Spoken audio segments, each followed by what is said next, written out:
আমাদের ভাইরা কি ক্যাম্পাসে, তাদের বাবা মা কি কান্না করতেছে না বাসায় বাসায়। আসসালামু আলাইকুম।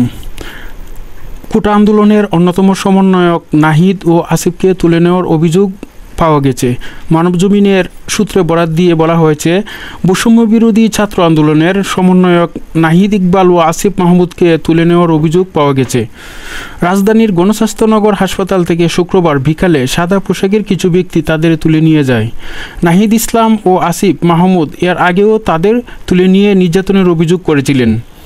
নাহিদের বোন ফাতেমা তাসলিম মানবজমিনকে বলেন, গোয়েন্দা পুলিশ নাহিদ আর আসিফকে তুলে নিয়ে গেছে। তখন তারা দুজনেই অসুস্থ ছিল। তুলে নেওয়ার সময় তারা দুজনেই তরতর করে কাঁপছিল। তাদেরকে প্যান্ট পরতেও দেওয়া হয়নি।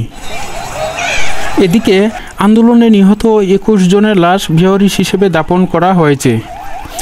পেজ দ্য পিপলের সূত্রের বরাত দিয়ে বলা হয়েছে, কোটা সংস্কার আন্দোলনকে কেন্দ্র করে সংঘর্ষের ঘটনায় নিহত এক শিশুসহ 21 জনের লাশ বেওয়ারিশ হিসেবে দাফন করা হয়েছে।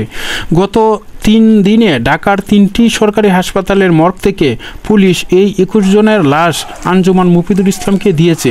পরে আঞ্জুমান মফিদুল ইসলাম লাশগুলো দাফনের ব্যবস্থা করেন।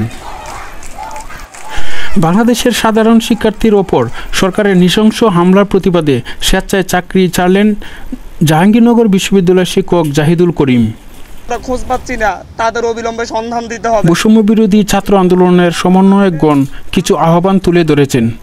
বৈষম্য বিরোধী ছাত্র আন্দোলনের অন্যতম সমন্বয়ক আসিফ মাহমুদ তার ফেসবুক আইডিতে এই আহ্বানগুলো তুলে ধরেন। 1.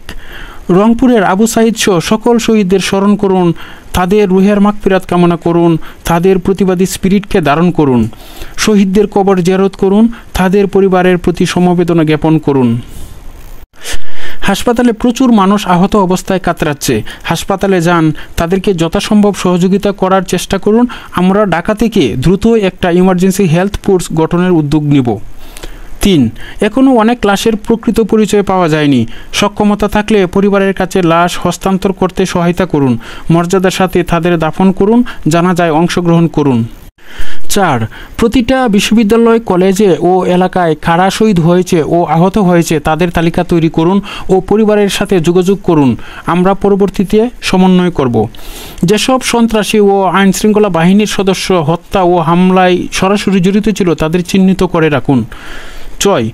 যারা যে স্থানে আন্দোলন করেছেন নতুন করে সংগঠিত হন। সকলেই নিরাপদ থাকুন, চিকিৎসা নিন এবং গ্রেপ্তার এড়ান। ফেসবুকে খুব না জেরে মাঠের প্রস্তুতি নিন। ইন্টারনেট নির্ভর না হয়ে বিকল্প কিছু পরিকল্পনা ভাবুন। আমরা কেন্দ্রীয়ভাবে দ্রুত সকলের সাথে যোগাযোগ করব। 7. শিক্ষার্থীরা যার যার ক্যাম্পাস ও হল খোলার জন্য বিশ্ববিদ্যালয় প্রশাসনকে চাপ দিন। শিক্ষকদের সাথে যোগাযোগ করুন। 8. যে সকল শিক্ষার্থী ভাই ও বোনেরা প্রবাসে আছেন, আন্তর্জাতিকভাবে এই ক্র্যাকডাউন ও হত্যা নিপীড়ন প্রচার করুন। বাংলাদেশের আন্দোলনরত ছাত্র নাগরিকদের জন্য সহযোগিতার হাত বাড়ান।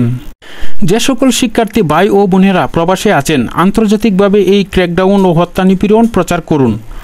সকলকে ধৈর্য ধরার ও মনোবল শক্ত রাখার আহ্বান জানাচ্ছি। আমাকে যখন ধরে নিয়ে গিয়েছিল একটা জিনিসই ভাবছিলাম, রাজপথে এখনও মানুষ লড়ছে।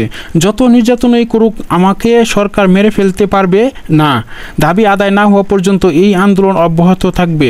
শহীদের রক্ত বৃথা যাবে না। বাংলাদেশে ছাত্রদের কখনোই দমন করা যায় না, এবারও যাবে না। উক্ত বক্তব্যগুলো বর্তমান পরিস্থিতিতে বৈষম্য বিরোধী ছাত্র আন্দোলনের অন্যতম সমন্বয়ক মোহাম্মদ নাহিদ ইসলামের। আসিফ মাহমুদ তার নিজস্ব ফেসবুক আইডিতে এই বক্তব্যগুলো তুলে ধরেছেন।